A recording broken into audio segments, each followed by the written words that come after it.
Assalamualaikum warahmatullahi wabarakatuh. Alhamdulillahi rabbil alamin wahdahu wassalatu wassalamu ala rasulillahi ajma'in, amma ba'du. Ashhadu an la ilaha illallah wahdahu la syarika lah wa ashhadu anna Muhammadan 'abduhu wa rasuluhu. Allahumma shalli ala sayyidina Muhammad wa ala alihi sayyidina Muhammad. Sahabat-sahabat yang dirahmati Allah Subhanahu wa taala, tentunya kita tetap harus bersyukur kepada Allah Subhanahu wa taala dengan memperbanyak kalimat tahmid alhamdulillah.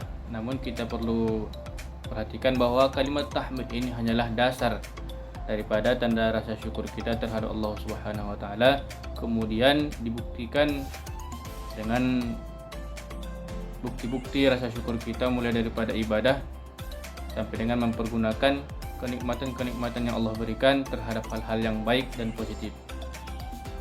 Sahabat yang dirahmati Allah Subhanahu wa taala, seperti yang kita ketahui, iman itu artinya percaya ataupun kepercayaan.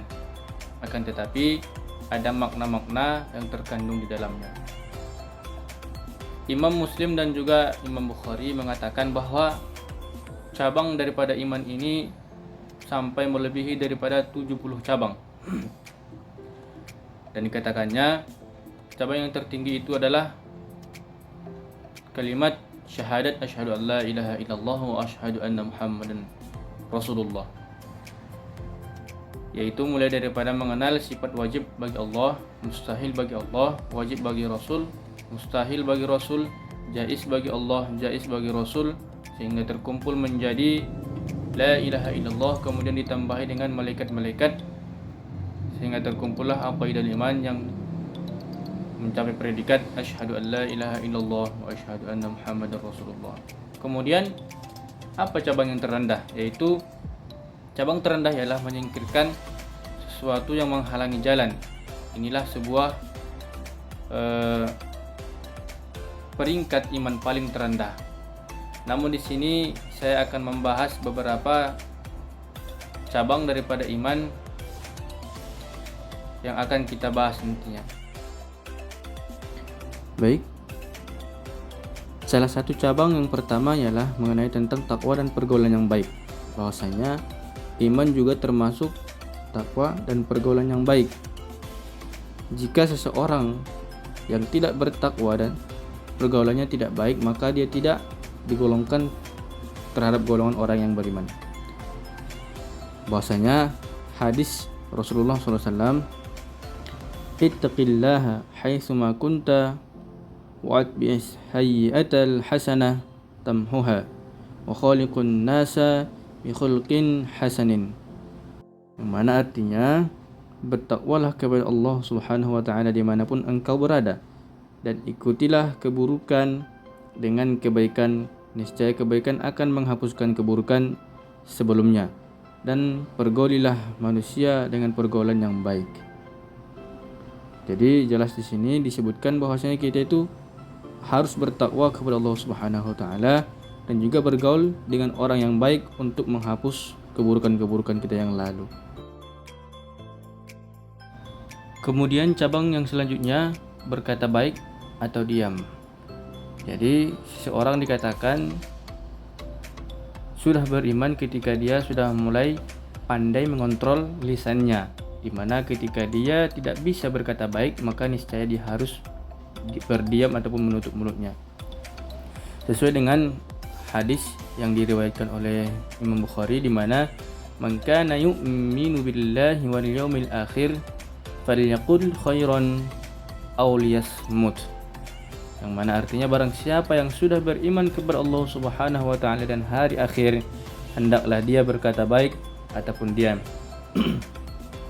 Inilah pentingnya di dalam Islam dalam menjaga lisan.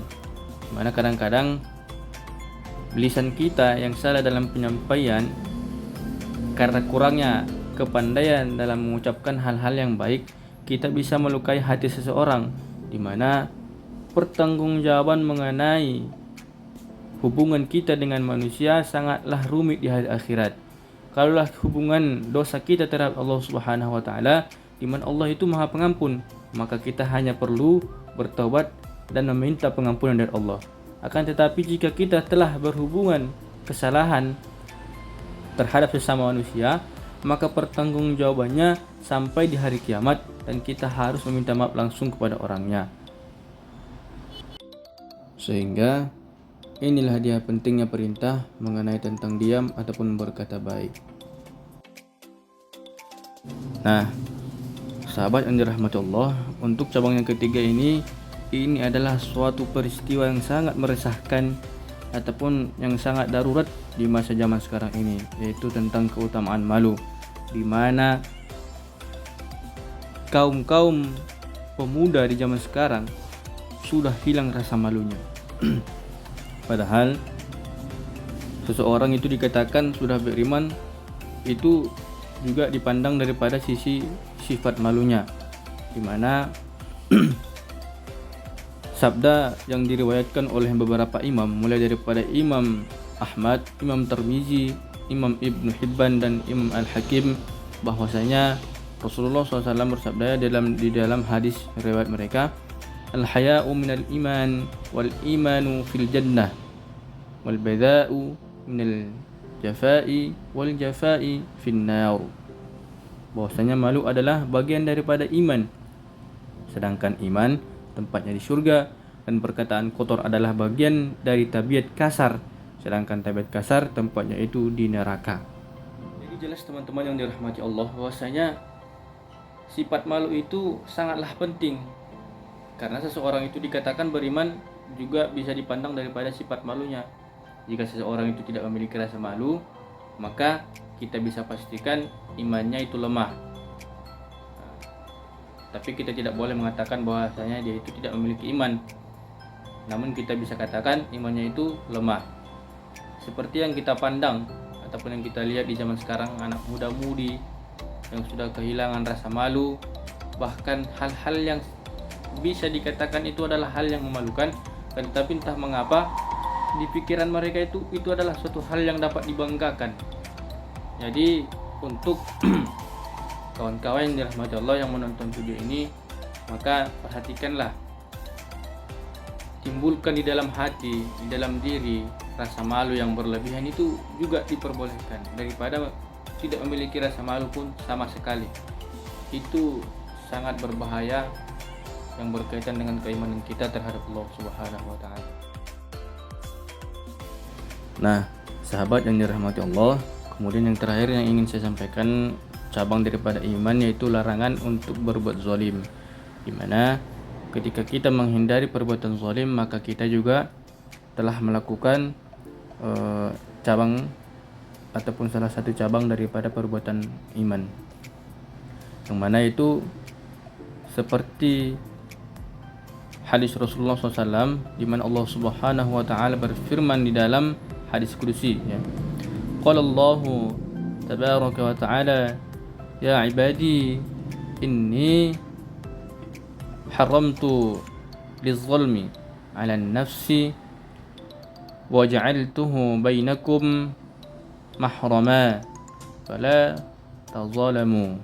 Yang mana artinya Allah Subhanahu wa taala berfirman, wahai hambaku, sesungguhnya aku mengharamkan kezaliman atas diriku dan aku haramkan juga kezaliman bagi kalian, maka janganlah saling berbuat zalim. Jadi jelas perbuatan zalim untuk Allah Subhanahu wa taala sendiri pun diharamkannya. Bagaimana untuk hamba-hambanya? Tidak mungkin kita melampaui perbuatan yang Allah sendiri pun tidak mau melakukannya ataupun mengharamkan atas dirinya sendiri, kan tetapi kita melampaui Allah Subhanahu wa taala, kita berbuat zalim. Maka hindarilah perbuatan zalim, sahabat yang dirahmati Allah Subhanahu wa taala, sebagai orang yang beriman. Nah, itu dia beberapa cabang daripada 70 lebih cabang imannya. Tadi sudah saya sampaikan beberapa cabangnya, maka terapkanlah dalam kehidupan sehari-hari, mulai daripada sifat malu, menghindari perbuatan zalim dan lain sebagainya yang telah saya sampaikan. Terapkan dalam hidup kita supaya kita termasuk golongan hamba Allah Subhanahu wa taala yang beriman yang akan dimasukkan ke dalam surganya. Amin ya rabbal alamin. Demikian saya sampaikan. Assalamualaikum warahmatullahi wabarakatuh.